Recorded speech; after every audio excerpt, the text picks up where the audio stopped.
Hi, my name is Ricardo, and I was born in Puerto Rico. Many people stop and stare at me on the streets. One day I went grocery shopping and this woman yelled, "Get out of here, you're scaring my child!" I was just picking out cereal. On another day, a man beat me up and said, "Don't be such a freak." Let me tell you why. When my mom was pregnant with me, she contracted the avian bird flu and became very, very ill. The doctors told her there was a 60% chance she would die in 5 weeks, and there was an 80% chance that she would have a miscarriage. But my mom was a fighter. She conquered all the surgeries and took all the medication she needed in order to survive. The flu was cleared out and there was a 95% chance she and I would live, but the flu had already affected me.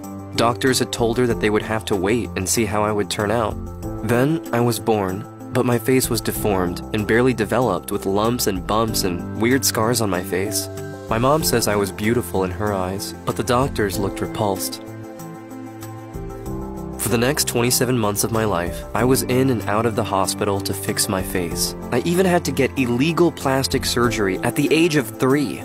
The doctors did everything they could, but my face still looked weird, with hundreds of scars left from removing the bumps and stitching the scars. But the worst part? I had a beak for a nose. It was large, hooked, and round. It really was the closest thing to an actual beak. When I first went to public school, the kids stared at me and called me names. There was one girl in my class called Gloriana who would pick on me and shove me out of my seat. She would laugh in my face and say, "You'll never get a girlfriend with that beak, Ricardo." She would also tell her friends that I had a huge crush on her and that I was a creep. All the girls would whisper and laugh at me and call me ugly. The boys in my class would beat me up and make sure I wouldn't get picked for gym teams. When I told the teachers, they would say, "Well, look at you. You're scary to other kids." One teacher even told me, "I would never let my kid near you. He might get whatever disease you have and turn ugly, and we can't have that, can we?" I told my mom about this after school, and she was furious. She drove me back to school and yelled at the teacher. "What did you say to my son?" "Nothing. He was scaring the other kids." "One more time and he will be expelled," the teacher smiled. She was lying straight to my mom's face. My mom took my hand and dragged me out of there. She said that we had to move and get away from all the bullying at school and all the unwanted attention.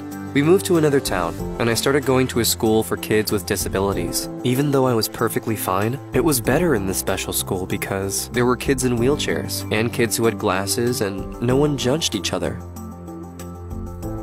But then, Gloriana moved to the same town and I saw her whenever I went to buy groceries. By now, I was 16 and all of that bullying happened 8 years ago. Gloriana would just stare at me as I ignored her every time I saw her. But one day, she came up to me and said, "I'm sorry for how I treated you when we were kids, Ricardo." I replied that it was no problem and that we could become friends. One day when we were hanging out, a guy came up to us and said, "Why are you hanging out with this guy? He's so ugly and you're so pretty." Gloriana said, "He's my friend, and I don't care what he looks like." Over time, we became really close, and we were able to share many things with each other. She revealed to me about all her insecurities she had from being severely abused at home, and how she took it out on me. I remember thinking about how I used to villainize her, and how I thought of her as a demon. But that was only my side of the story. I didn't know she was suffering too.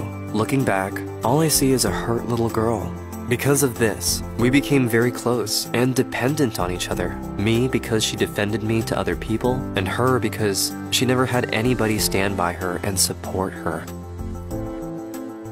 I remember stopping her mid-sentence in a conversation and saying I loved her.